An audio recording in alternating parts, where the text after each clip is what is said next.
Elizabeth and Bailey Seton was the first native-born American to be canonized by the Catholic Church. Born 2 years before the American Revolution, Elizabeth grew up in the upper class of New York society. She was a prolific reader and read everything from the Bible to contemporary novels. In spite of her high society background, Elizabeth's early life was quiet, simple, and often lonely. As she grew a little older, the Bible was to become her continual instruction, support, and comfort, and she would continue to love the Scriptures for the rest of her life. In 1794, she married the wealthy young William Seton, with whom she was deeply in love. The first years of their marriage were happy and prosperous. She wrote in her diary, "At first autumn, my own home; at 20, the world; that and heaven too quite impossible." This time of Elizabeth's life was to be a brief moment of earthly happiness before the many deaths and partings she was to suffer. Within 4 years, William's father died,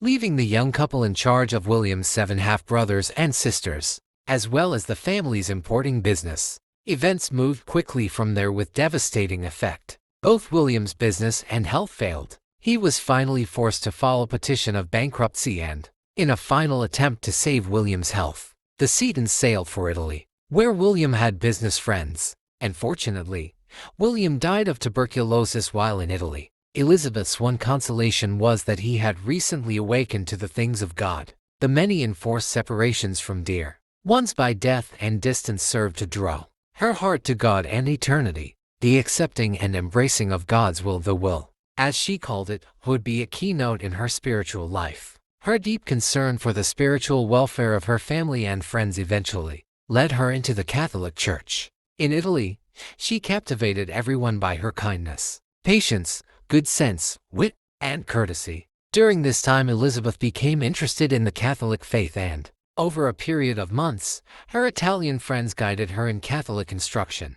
Her desire for the bread of life was to be a strong force leading her to the Catholic Church. Having lost her mother at an early age, Elizabeth felt great comfort in the idea that the Blessed Virgin was truly her mother. She asked the Blessed Virgin to guide her to the true faith and officially joined the Catholic Church in 1805. At the suggestion of the president of St. Mary's College in Baltimore, Maryland, she started a school in that city. The school had originally been secular, but once news of her entrance to Catholicism spread, several girls were removed from her school. It was then Seton, and 2 other young women who helped her in her work, began plans for a sisterhood. They established the first free Catholic school in America. When the young community adopted their rule, they made provisions for Elizabeth to continue raising her children. On March 25, 1809, Elizabeth Seton pronounced her vows of poverty, chastity, and obedience, binding for 1 year. From that time she was called Mother Seton.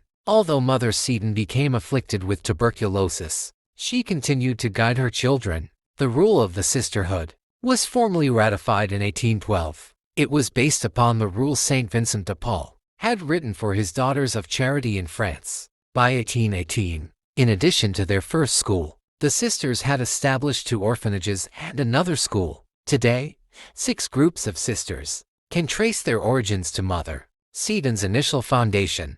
Seton's favorite prayer was the 23rd Psalm, and she developed a deep devotion to the Eucharist, sacred scripture, and the Virgin Mary. For the last 3 years of her life, Elizabeth felt that God was getting ready to call her, and this gave her great joy. Mother Seton died in 1821 at the age of 46, only 16 years after becoming a Catholic. She was beatified by Pope John XXIII on March 17, 1963 and was canonized on September 14, 1975 by Pope Paul VI.